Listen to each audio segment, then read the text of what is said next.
Welcome back to another episode of the Fantasy Forecast. I'm here with our resident college specialist, Kenny, Hey guys, how's it going? Excited to be back. and my co host, Matt. It's okay. All right. And we're going to get into RB number two now. So, Kenny, take us away again. Yeah, Trevor, appreciate it. RB number 2, Jonathon Brooks out of Texas. Hook 'em horns, right? I've loved this guy for a long time. Watched him coming out of high school from the San Antonio area. The guy is just smooth, right? And, when I bring this guy up and we think about him, everybody knows about the injury and what that'll mean about his transition into the NFL. But when you go back and watch the film, this guy paid his dues sitting behind Bijan Robinson at UT, right? Getting his solid reps, but still finding his way to fit into Steve Sarkisian's system, and then really exploding in this last year before the injury. And the one thing that I can really say about Jonathon Brooks is he's smooth. The guy is just smooth, and not in the sense that he makes hard cuts, maybe like an Isaiah Pacheco, where he's running for his life and beating up turf. But the guy doesn't really tear up turf when he makes his cuts, but somehow people seem to miss. People seem to go flying by him, and that's one of the reasons why I've really enjoyed watching this film and watching his tape. But look over the last year, 11 games and the tremendous year. We know about Texas's offensive line, but the tremendous year they had in 11 games, 187 carries, 1,100 yards over the year. And really, I think the thing that really stood out to me during that whole 2023 season was that game against Oklahoma that he had. Texas is down. Oklahoma is making their comeback and striving against them. And Texas needs a score. They're down. They need to get back into the game. They're on third down. Who do they go to? Nobody but Jonathon Brooks to go out there and house it.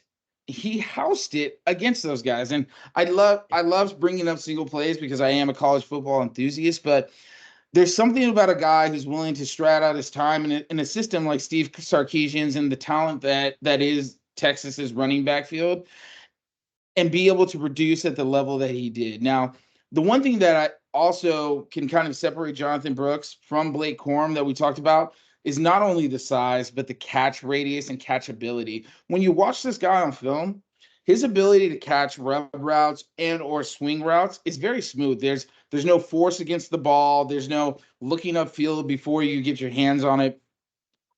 So that's something that I really like for him. Now the fumbles could be picked up a little bit. He could be a little more reassured as far as carrying the ball. But I think that for teams going into this next year, it's about taking a little bit of a gamble on a guy that's going through a serious injury and understanding that what you could get out of that on the back end could potentially, be your starting running back for the next couple of years. And again, he's got the adequate size, adequate speed. He does have breakaway ability. Now he can't get caught. He's not a burner, but he does have breakaway ability, and I'll say that. So for the second guy, I have Jonathon Brooks. Yeah, and I think just to highlight the injury in case it wasn't clear or people out there don't know, he's coming off an ACL tear that he sustained in November of 2023. So that does put him on track to be available possibly during training camp, and possibly for the beginning of the year in September, 10-month timeline. We see so many NFL running backs go through knee injuries and then just not be the same the next year or until halfway through the next year. And it seems to be happening more routinely, as guys get going towards the end of the year. The most recent example that comes to mind is Breece Hall, kind of slow played it early in the year and then turned it on later in the year. And rookies are kind of like that anyways. So I can understand a team taking Brooks as even the top running back. If he wasn't facing that injury, I think he would pretty much be the consensus top back. So kind of transitioning off of the negative with the injury and into the positive with the player, you talk about smooth, and I think the reason he looks so smooth, the offensive line's obviously good at Texas, but he plays with a speed with like a speed element behind the line of scrimmage where you're afraid that he's going to bounce it, and he uses that to his advantage to set up his blocks and break inside the tackles. And he's a really good runner in between the tackles, outside the guards. And it's when I was watching highlights and film on him specifically, I was like, man, I maybe should move this guy up, because I texted Matt when we were prepping for this. I didn't even have him in my top 3, and then I'm starting to think, well, maybe I'm weighting the injury a little bit too much, because I really do like how he sets up his blocks, and I like how he presses the hole, and he has the ability to make quick decisions and quick cutbacks that could work really well in a zone running scheme. So if he ends up somewhere like, I hate to go straight to a powerhouse offense that's accumulating pieces, but if he went to a place like the Texans, who don't need him per se this year, but they just traded for Mixon. Mixon's not going to be around next year with the Texans, and then you have Jonathon Brooks sitting in the wings, getting to play behind Mixon, and then steps in next year. I think that could be a potential good fit, and they do run a zone scheme there in their running game. Yeah, I mean, I think that's a great scheme, and behind that, you got the Oklahoma Texas thing. So as long as they're able to get along in that backfield, I think that could be a great fit for them. yeah. I think when they get to the NFL, they get unified there. But yeah. Do you guys think, like, with I guess the other kind of way I was looking at this injury is, like, he had, I think it was like 50 carries in 21 and 22, and then obviously the injury in 23. So, like, assuming his recovery goes well, like, you're talking about a guy that really hasn't had a lot of mileage on him, like kind of the opposite of Blake Corum. Do you think a team will be like, hey, this guy's got no tread on the tires, like if he clears medicals, like wheels up? Like, what do you guys think about that? Yeah, I like that point too. And just before we throw it back to Kenny to wrap up that point, I do also want to mention, on top of the lack of tread on the tires, he also is only 20 right now. And that's so different than Blake Corum, right? You could just have him for so much longer, and he'd be at the end of his first contract by the time he's Blake Corum's age. Like, so I'll throw it over to Kenny to elaborate on that. But yeah, the lack of tread and the how young he is are both huge positives, I think, for NFL scouts. I mean, it definitely has to be right there, Trevor. The ACL obviously isn't what it used to be.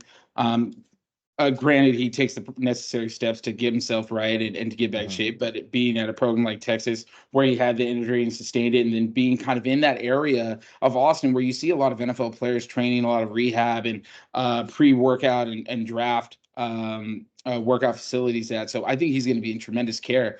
For me, a team that I think that he could fit behind, it might be a little bit of a stretch, but they're in that area, is maybe even the Arizona Cardinals. They've got James Conner, but they could understand that he is more of a bruising back, but they need somebody they want to keep kind of that similar style. And maybe he could fit there for them, but that would be on the lower tier of the draft. And I see him going much higher, but we can see what other teams make up for that. Yeah, and it's true though. Like, if the injuries scare teams off, and like there isn't a clear cut one, right? Or there's not even a clear cut 5, really. There's not, so if he slips into day 3, and Arizona's sitting there in the early fourth round, there's a legitimate case to be made for them to take a shot on Brooks here too. So yeah, I like that idea too, and it would be a pretty good fit with Kyler, I think. Yeah, I think he fits in for sure. All right. Also, one lasting thought just on him. It's like, there's something to be said about a guy that doesn't transfer when he's sitting behind in an era where you can just love that pick up the phone or answer your DM. Like, we'll see, but yeah, I like that. From him, I like it a lot, and I'm sure he learned from Bijan, and as soon as he got to take over as a starter, it's a 92 PFF grade, 12th in the nation, and it's just immediately showcasing his talent. So I don't think moving on to the next level was a concern for him. So he was comfortable to be in a good situation in Texas and learning behind one of the best. And the other thing is that sitting behind Bijan, it's not like anybody's going to question why.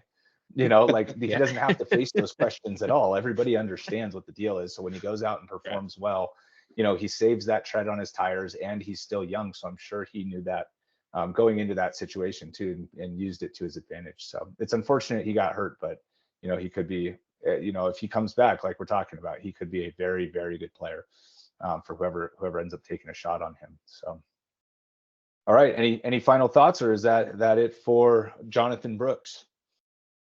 That's all I have for Jonathon Brooks. All right, and with that, we'll move on to number 3 in the next video. We'll talk to you guys soon. Later. All right.